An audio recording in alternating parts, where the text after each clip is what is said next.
Bonsoir à tous, bienvenue dans ce flash d'information. Les éléphants de Côte d'Ivoire ont obtenu leur troisième Coupe d'Afrique des Nations de football le dimanche dernier lors de la 34e édition de la CAN.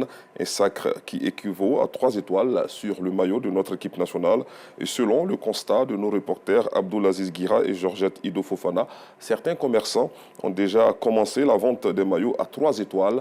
Dans l'élément à venir, vous verrez comment ceux qui détiennent des maillots à 2 étoiles trouvent le moyen d'y ajouter une troisième.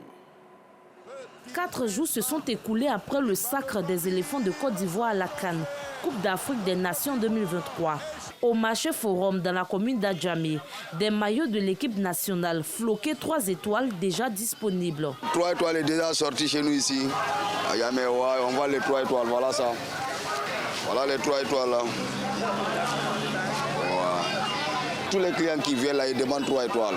Ces étoiles sont apposées par certains commerçants. Ahmed est l'un d'eux. La technique est simple et rapporte beaucoup d'argent. Depuis la victoire de la Côte d'Ivoire, difficile de compter les clients. Nous, on est là, on a la machine à notre disposition. Bon, les gens viennent les étoiles avec les maillots. Ils partent acheter avec ceux qui vendent les étoiles. Et ils viennent à notre niveau, nous on place ça pour eux. Depuis la Côte d'Ivoire a remporté la CAN, c'est notre spécialité, on n'a même pas de temps. Puisque les Ivoiriens sont émerveillés pour ça. Donc chaque jour que Dieu fait, à longueur de journée, c'est-à-dire on passe le temps à placer les étoiles.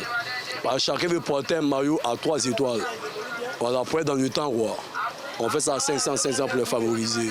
Ces clients sont soit des commerçants de maillots, soit des personnes qui détiennent déjà des maillots 2 étoiles. Je suis venu au Black Market par rapport à la victoire de la Côte d'Ivoire, venir valider mon maillot plus celle de la famille, placer les 3 étoiles. Un peu plus loin de là, ces jeunes voient au flocage d'étoiles sur les maillots une opportunité d'affaires. Une machine installée en plein cœur du Black Market et le tout est joué. Depuis le début de la compétition, depuis le 13 janvier, on a débuté à floquer les numéros et puis mettre les noms, tout ça. Maintenant, puisque la compétition est finie, on a pris la 3e étoile. Non, principalement, on met la 3e étoile sur les maillots. On s'en sort très bien. Moi, je suis venu mettre la 3e étoile sur mon maillot, vu que la Côte d'Ivoire a remporté la 3e Coupe d'Afrique des Nations. Bon, nous sommes contents. Du coup, le nouveau maillot n'est pas encore sorti. Bon, on a décidé de venir mettre la 3e étoile sur le maillot pour honorer d'abord notre pays et puis les éléphants de la Côte d'Ivoire, en fait. Pour les clients, l'objectif est de se conformer à la mode. Les commerçants, de leur côté, se frottent les mains en attendant la sortie d'un maillot officiel 3 étoiles. Rappelons que cela fait précisément 5 jours que les éléphants de Côte d'Ivoire ont été sacrés champions d'Afrique après avoir battu le Nigeria en finale de la CAN de l'hospitalité.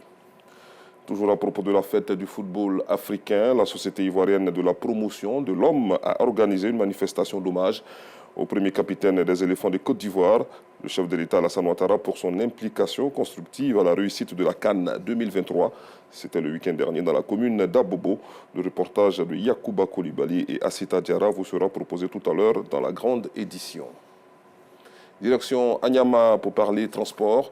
La CAN de l'hospitalité qui a débuté le 13 janvier dernier a fermé ses portes le 11 février 2024 au stade Alassane Ouattara de Bimpe.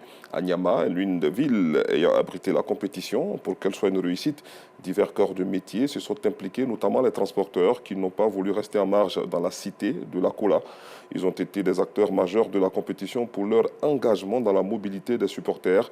Le compte-rendu de nous Sangaré dans le 19h30 de RTI2. À l'international, la France a appelé ce vendredi les autorités du Sénégal à respecter la décision du Conseil constitutionnel du pays qui a invalidé la veille la décision du chef de l'État Macky Sall de reporter l'élection présidentielle initialement prévue fin février. Un peu plus tôt dans la journée, l'Union européenne avait elle aussi appelé toutes les parties du pays de la Teranga à respecter l'arrêt de l'institution. Le Sénégal, réputé pour sa stabilité dans une région secouée par les coups d'État et les faits accomplis, est plongé dans l'une des plus graves crises politiques de son histoire post-indépendance. Hors du continent, en Russie, l'opposant numéro 1 au Kremlin, Alexei Navalny, est mort ce vendredi, selon les autorités, dans sa prison de l'Arctique. Un décès qui intervient à 1 mois de la présidentielle qui doit encore une fois cimenter le pouvoir de Vladimir Poutine. Sa disparition à 47 ans, après 3 années de détention et un empoisonnement dont il accusait le pouvoir, prive une opposition déjà dépourvue de vie de sa figure de proue. Les autorités russes ayant orchestré une répression sans merci de tous ses détracteurs, en particulier depuis le début de l'assaut contre l'Ukraine il y a 2 ans. Je vous retrouve à 19h30.